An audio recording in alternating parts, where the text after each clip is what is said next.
1934年に刊行されて以来50年にわたっていまだにファンを魅了し続けている超ロングセラー SF レンズマン。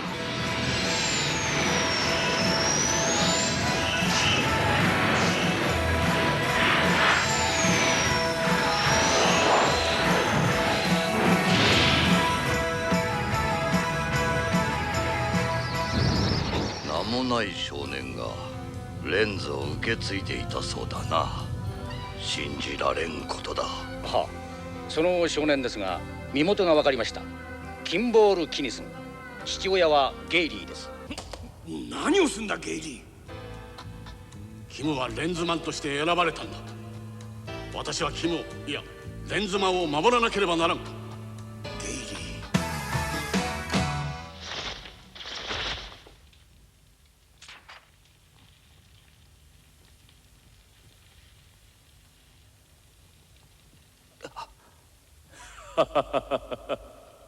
レンズマンのくせにそう珍しそうな顔をするなよ。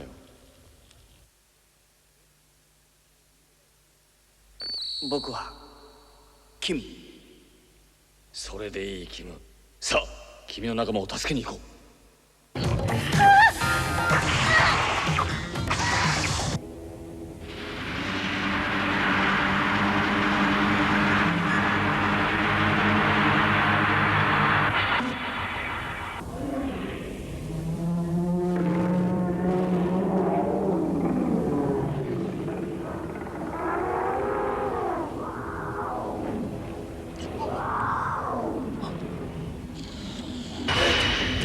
わしの要塞をよくも。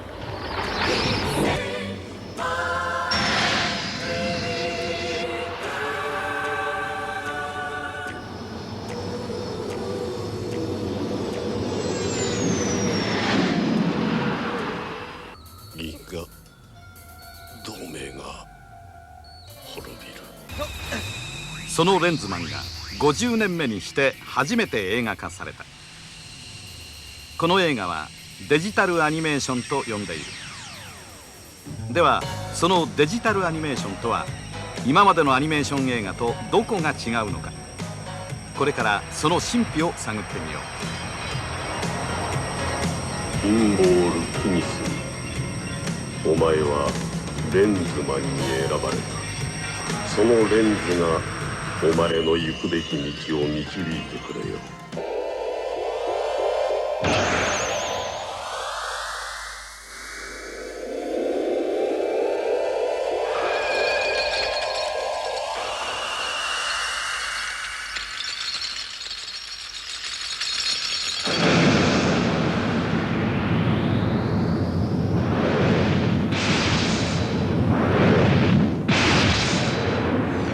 レンズマンというのは、1930年代にアメリカで爆発的な人気を呼んだ宇宙冒険物語銀河パトロールシリーズの主人公、銀河の正義を守る銀河パトロールのまたの呼び名です。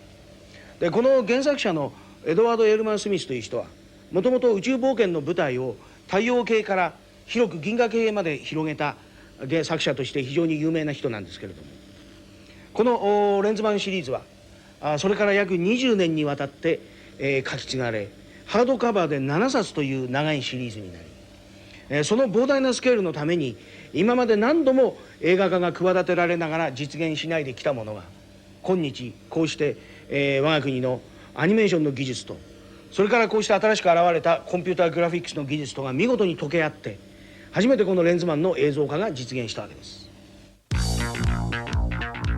世界有数のコンピューターグラフィック会社 JCGL。 コンピューターを使って作り出したグラフィックと人間の手書きのアニメとの構成、これがこの映画の最も大きな特徴である。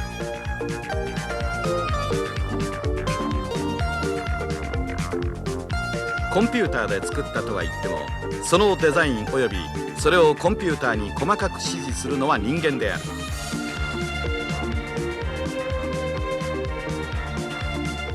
まずワイヤーフレームによってブリタニア号とストライカー1のデザインをしその動きを見る。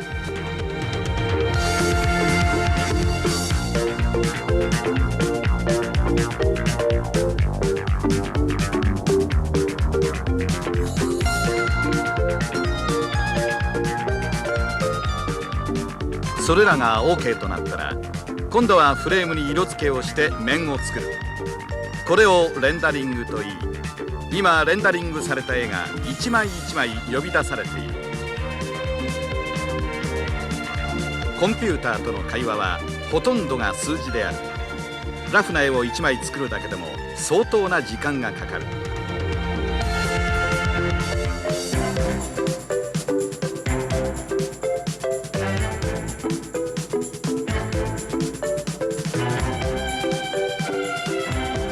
アニメーターから渡されたキャラクターをコンピューターに読み込ませ、それに合わせて CG、 つまりコンピューターグラフィックの生き物の動きを作っている。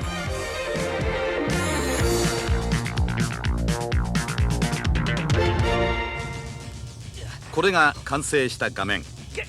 キムと 3D 生物オブジェたちとの戦いのシーンである。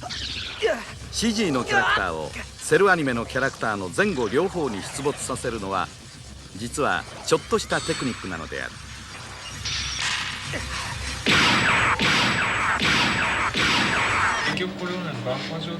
世にもおぞましいボスコーンの戦闘艦ミッドガルド。はじめにこのデザインから模型を作ってみたが入力データがあまりにも多すぎた。次に乱数発生で自動的に作らせようとしたが正確さに欠ける上計算時間が莫大にかかりすぎた。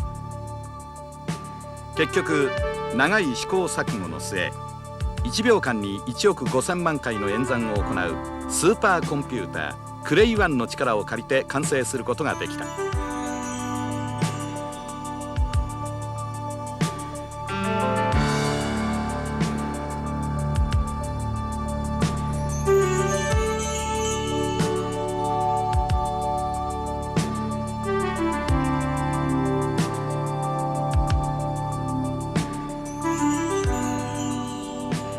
戦闘艦ミッドガルドは常に形が変化し続け、ひょっとすると自己増殖までするかもしれない有機体宇宙船である。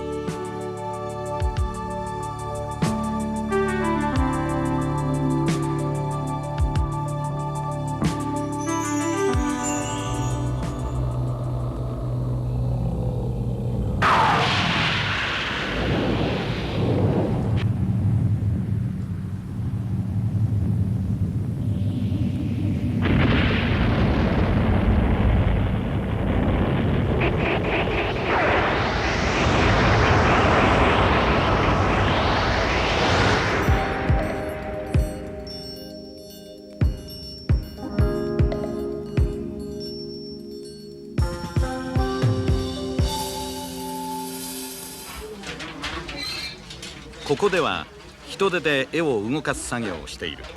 要するにセルアニメの制作風景である。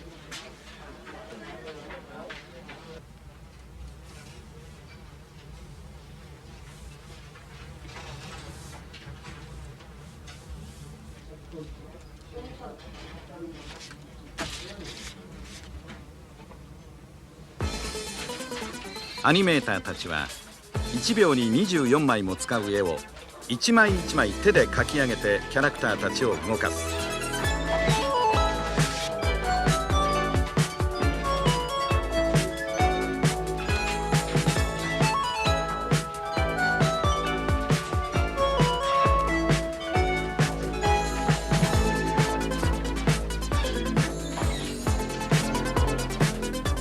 カットによっては1コマ9枚のセルを使ったりワンカットに750枚のセルを使ったりしてこの映画全体で8万枚ものセルを使ってしまった。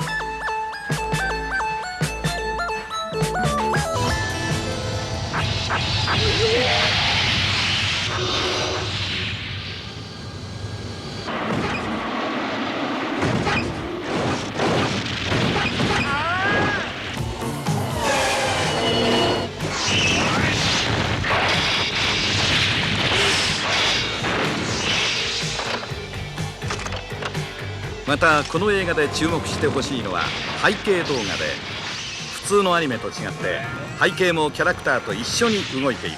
もう一丁だ。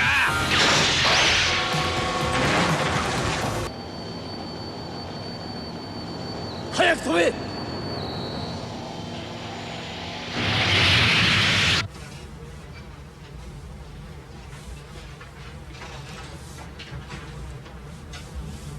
我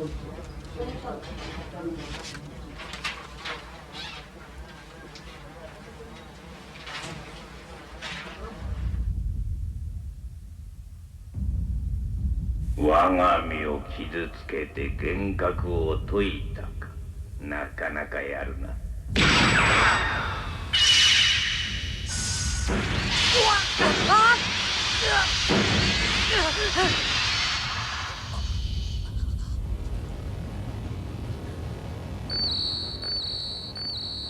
銃はいらぬ。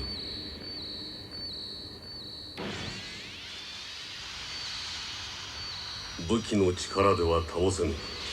心を使うのだ。心。レンズは万能の力を持つ。愛する者を守れ。何の真似だ。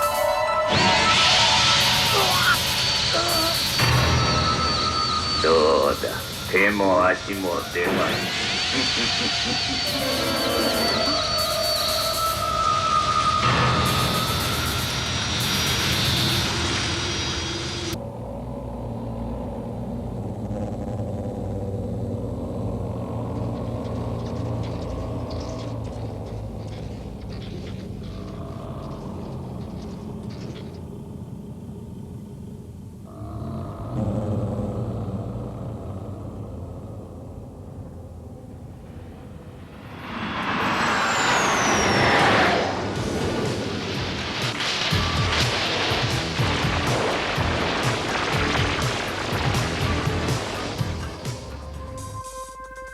オプチカル処理。出来上がったストライカー1のマスターポジを投影してプラズマの当たりを一コマ一コマ取っている。これをロッドスコーピングという。それを一コマずつ根気よく撮影していく。わずか1ミリのズレも許されないのだ。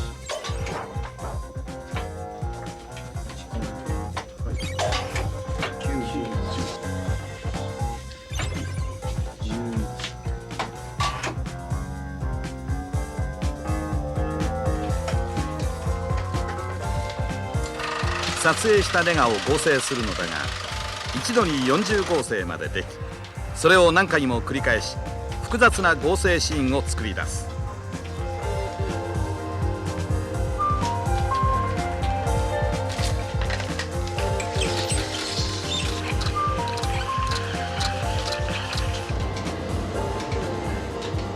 オプチカルマシーン、これも全てコンピューターによって制御されている。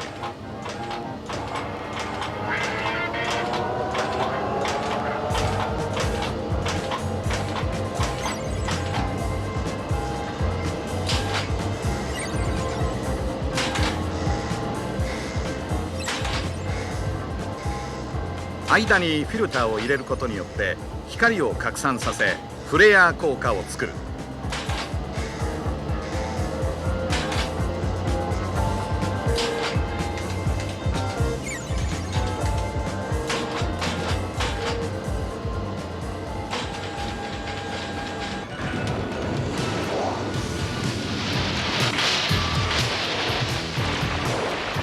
ボスコーンのプラズマに捉えられると宇宙船の金属が有機化してバラバラになってしまう。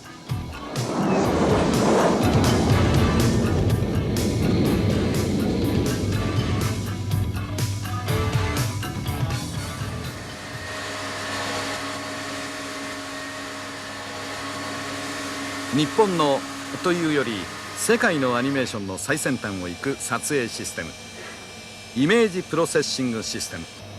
これもまた全てコンピューター制御になっていて、どのような細かい反復作業でも寸分の狂いもなくこなしてしまう。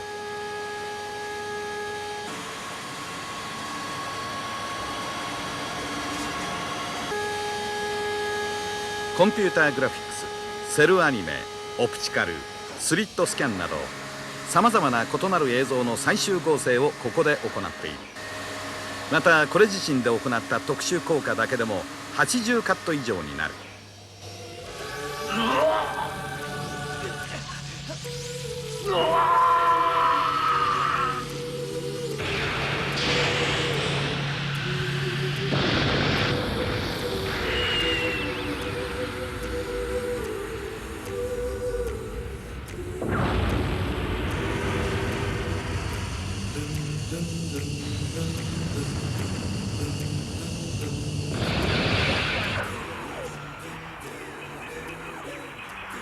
なんだ、どうしたんだ。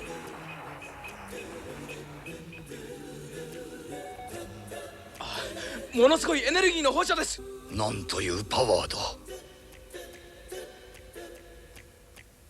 レンズマン、あの少年なのか。この作品は日本最大の JCGL というところで初の劇場用アニメーションを制作するわけで、これまでほとんどアニメーションといえば手書きに頼ってたわけですけれども、今回 JCGL のマシンをフルに稼働できるというようなこともあって、3D のダイナミックさとですね、精密さをですねドラマに生かして画面のリアリティというようなところを極力追求するというようなことで CG を生かしたわけですが、ここで問題点というのは CG というのは精巧にできる代わりに反面生っぽくなりやすいというようなところで、従来のセルワークの中にどのように合成していくか、要するにマッチングしていくかというところが今回の作品の大きなテーマでした。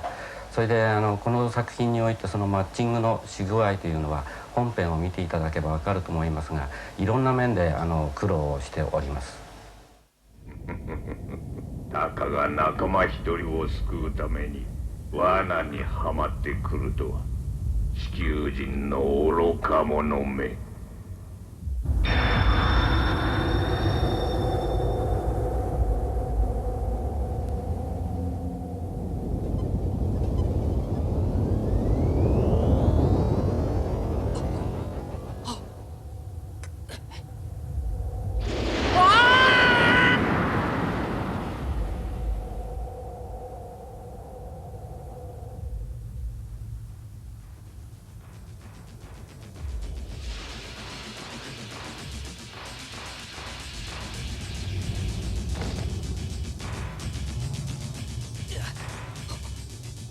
異次元に落ちたキムを襲う 3D 生物。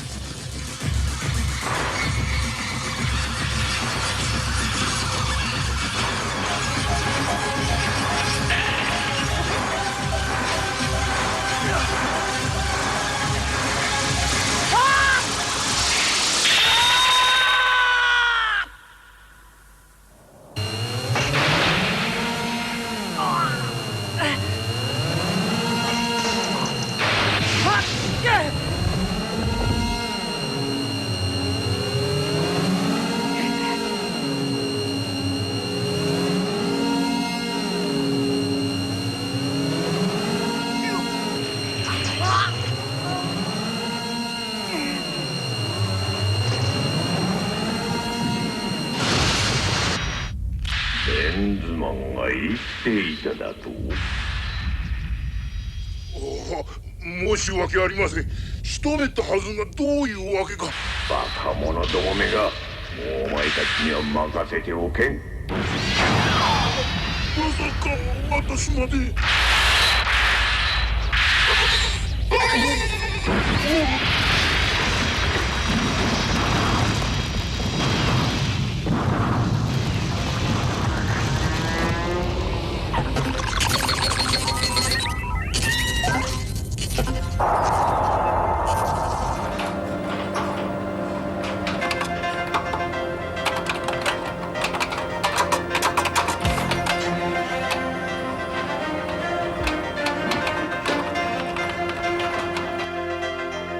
手書きのアニメでは到底表現できないものを一見いとも簡単に作り出すコンピューターグラフィック。この映画「レンズマン」の中にはコンピューターグラフィックが実に200カット近くも使われている。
残念ながらまだ一機も銀河系スクリーンには。飛行物体銀河辺境 S6826N3283E2467 地点にコンタクト。高速で惑星無形入れに接近中。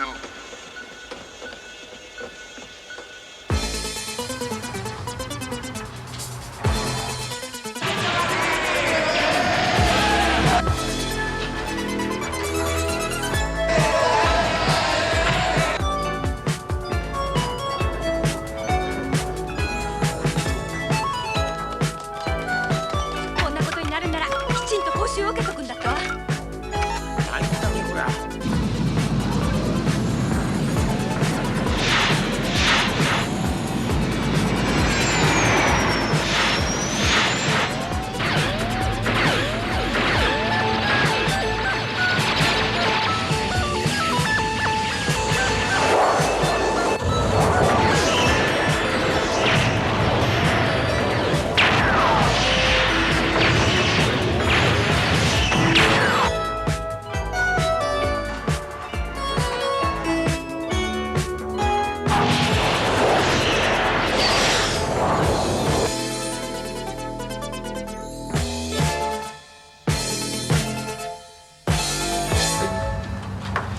3号です。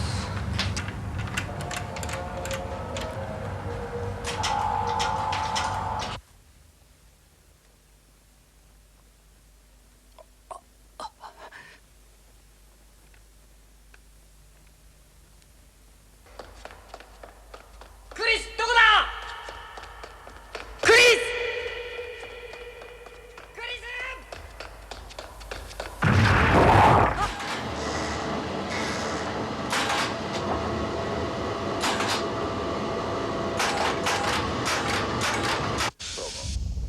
こうやってできたコンピューターグラフィックが映画館の大スクリーンに映し出されるために画面の高密変化を行ってフィルムに転写されることになる。ラデリクスに行け。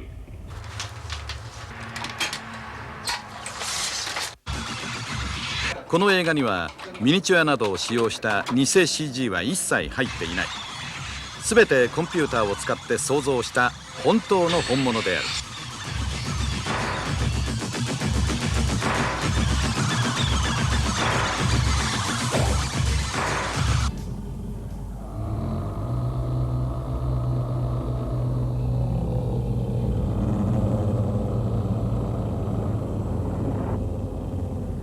何しかいやこことでも印象としてはさ結局今この部屋しか出てないもんね。パンパンパンパンとあそこ結構うまくいってた。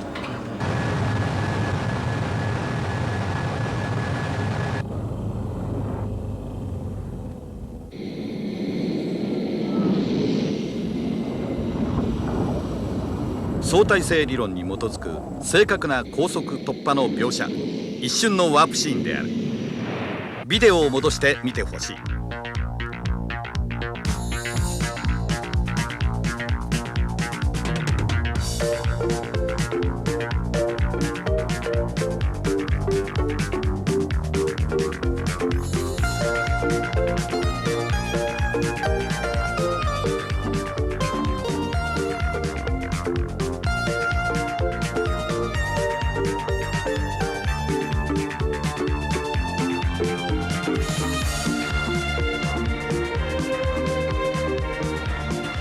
ここで、皆さんに見ていただいた映像のこの部分ではコンピューターグラフィックスを使いました。ここは手書きでやってます。ここはモーションコントロールです。ここはスリットスキャンですというふうにいちいち分析してお目にかけようかと思ったんですけれども、それはあんまり意味のあることではないような気がします。と言いますのは、日本でトップのスタッフたちが知恵に知恵を絞って最良の技法の組み合わせでもってこうやって作り上げた作品を、皆さんは言ってみればE.E. スミスが彼の SF の世界で夢見たそのさまざまな技術が現実に生まれて、その技術の組み合わせによって初めて作り上げられたレンズマンの世界、そのレンズマンの世界そのものとして楽しんでいただければそれが一番いいんじゃないかと、そういうふうに考えるからです。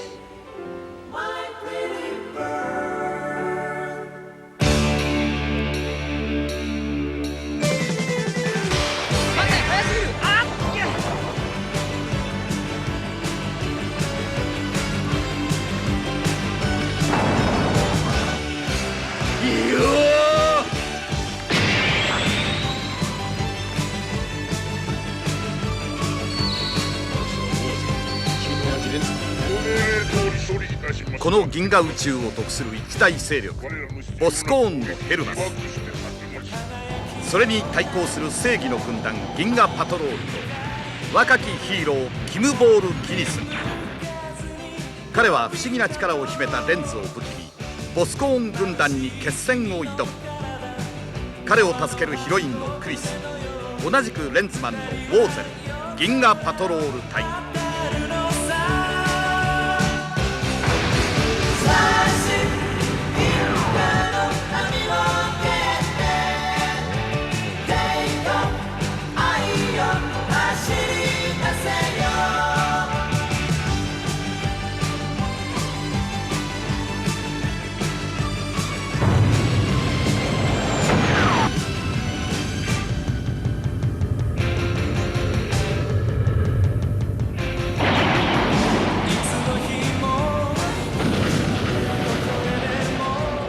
だが本当にヘルナスは滅びたのだろうか。